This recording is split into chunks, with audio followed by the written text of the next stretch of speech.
right at the start of Western philosophy, there's this incredible hidden drama. It's a profound split that, believe it or not, shaped the next 2,500 years of how we think. And today, digging into the work of Antonio Escohotado, we're going to uncover that story. It's a tale of two worlds colliding, a clash that would end up redefining reality itself. Let's get into it. So let's just start with a really provocative question. What if our entire modern idea of nature isn't some timeless, obvious truth? What if it's actually the result of an ancient battle of ideas, a battle that was won and lost thousands of years ago? What if the very first Greek philosophers had a handle on reality in a way we've almost completely forgotten?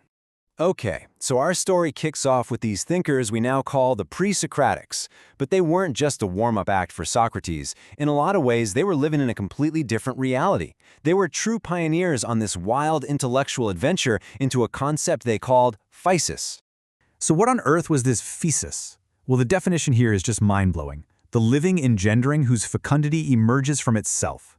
Now, this is not our modern kind of passive idea of nature as just a nice backdrop for all our human drama. No. For these early thinkers, Physis was an active, intelligent, spontaneous force. It was reality itself as a self-creating organism, always, creatively, bubbling up from within. And here's what's absolutely crucial to get your head around. In this worldview, there was no sharp line dividing your mind from the universe.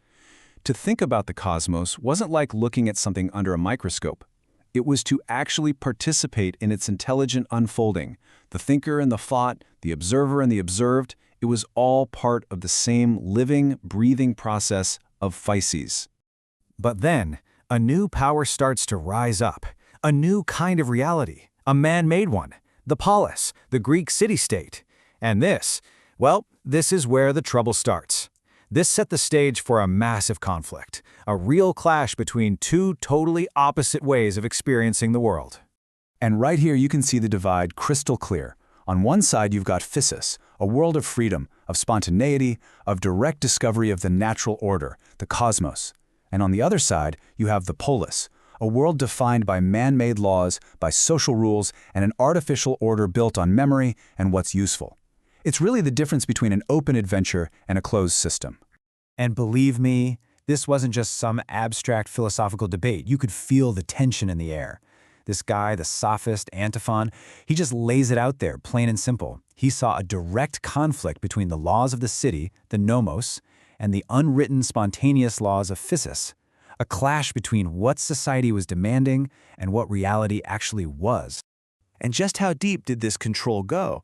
Well, according to Antiphon, the polis literally began to legislate your senses. It started dictating what was acceptable to see, what you should hear, what you were allowed to say, and even what you should desire. It was putting this artificial filter of social rules between you and the raw, direct experience of Physis. So, into this massive conflict steps our pivotal figure, Socrates. He wasn't just another philosopher. You could almost see him as this tragic hero who attempted the impossible, to actually build a bridge between these two warring worlds. His method was totally radical. Socrates basically took the truth-seeking intensity of those early explorers of Physis and he turned it inward, right on the city itself. He started questioning all the customs of the polis, not because he wanted to tear them down, but because he was looking for the universal truth, the real essence, the what is, that he was convinced had to be underneath it all. He was trying to ground the artificial world of the polis in the living truth of Physis. And the Polis gave him its answer.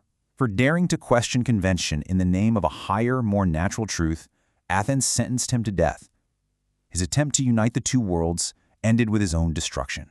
Socrates' death, it wasn't just a tragedy for one man. It was a huge turning point. It marked a permanent exile for a certain kind of knowledge from public life, and it sent Western philosophy spinning off in a completely new direction.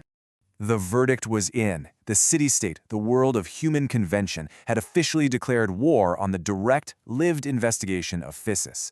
So, if truth could no longer be found in the here and now, in the living world, then knowledge had to pack its bags and find a new home. And it was Socrates' greatest student, Plato, who built that new home. As a direct response to his master being executed, he proposed this transcendent realm of pure, eternal ideas. And this move, well, it pretty much finalized the divorce. Truth was no longer a part of the living, breathing world of Physis. It got relocated to some perfect, unchanging world way beyond it. Okay, so it's a fascinating story from ancient Greece, right? But why should we care about it today? Because, and this is Escohotado's really big point, we are still living in the world that the Polis created. This ancient split fundamentally changed the very words we use to think. The victory of the Polis ended up twisting the meaning of some of our most basic concepts. Let's take logos. For a guy like Heraclitus, it was the intelligent pattern in everything. He called it the ubiquitous thing one breathes.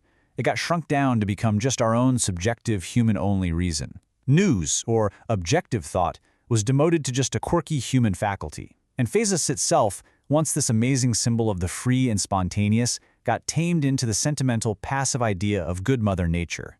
And this is the legacy we've inherited. Our civilization is a direct descendant of the Polis. We live in a world that tends to prioritize the artificial over the spontaneous, usefulness over direct experience, and the memory of symbols over the living presence of things. You can see it everywhere, right?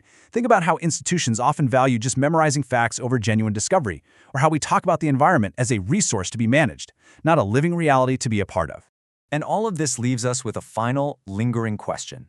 If we are the children of the Polis, kind of walled in by its conventions and its logic, have we completely lost the ability to experience that older, wilder reality? Is the great adventure of Physis over for good, or is there still a way to find it?